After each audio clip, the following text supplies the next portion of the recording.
For me, I immediately gravitated toward a story of a young protagonist who's an oddball in his world.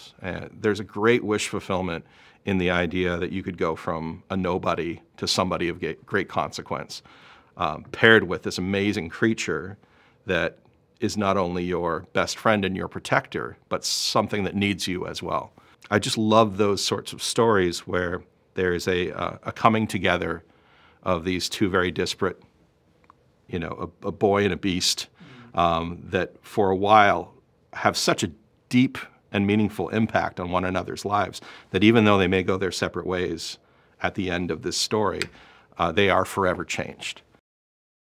I would say live action is full of surprises, whereas animation, everything is you're planning it and you're executing it in kind of a glacial pace over the course of many years. But very, very infrequently do you get a chance to improvise and to have spontaneity in the room, except for when you're with actors.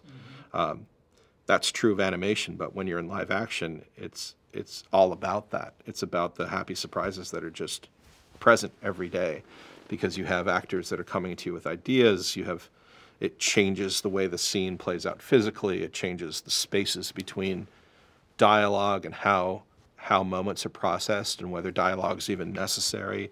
The whole thing becomes a conversation, and it's flowing, and it's really fascinating and interesting. I loved being part of it because you have a sense of time is wasting, and you have to get a certain number of shots done a day, but otherwise the set just won't be there, you know. But at the same time, there's magic happening around you, you know, and someone might have a really great idea about what to do with a camera, and then the actors might have a really great idea about how to play something differently than the way it was scripted, and your job as director is just sort of to be responsive, you know, to take it all in, but also have a sense of what the story's about and what's important, and keep driving it forward. He completely got the character because he grew up with How to Train Your Dragon. He's got a lot of physical attributes that the Jay Baruchel hiccup would not have had, but I think he still managed to communicate sort of a sense of insecurity, a sense of yearning for acceptance, and also the humor that comes along with that. He's such an obvious choice for somebody who needs to be big and brash and commanding. He does that with ease and a sense of sort of larger than life caricature.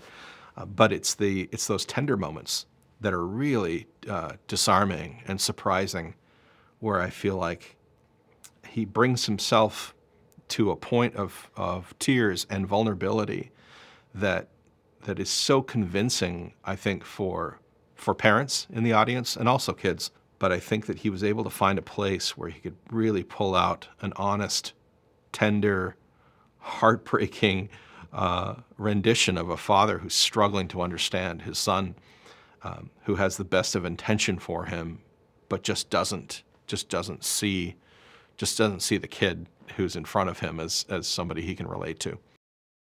So we reimagined Toothless as kind of a ghost in the Viking world. No one had ever seen one. You hear it coming. It has a very distinctive sound. It has a very distinctive attack.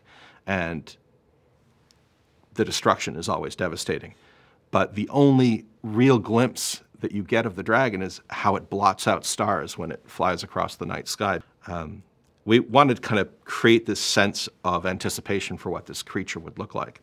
And then, when Hiccup comes across him in the woods, the idea was that he would come across a dragon that's impressive, it's black, it's shiny, it's scaly, it looks really powerful, and yet it's, instead of the other dragons, which are very much based on reptiles, we wanted to go with the idea that this was more mammalian. It was based on a black panther, and so it had an elegance to it. So all of those considerations went into it. We wanted it to seem powerful and elegant and different from the other dragons in terms of its design. And also, we wanted people to see their pets in Toothless. We wanted all the cues to be there. We wanted people to be able to look at the live-action version of Toothless and say, that's him, but he's real.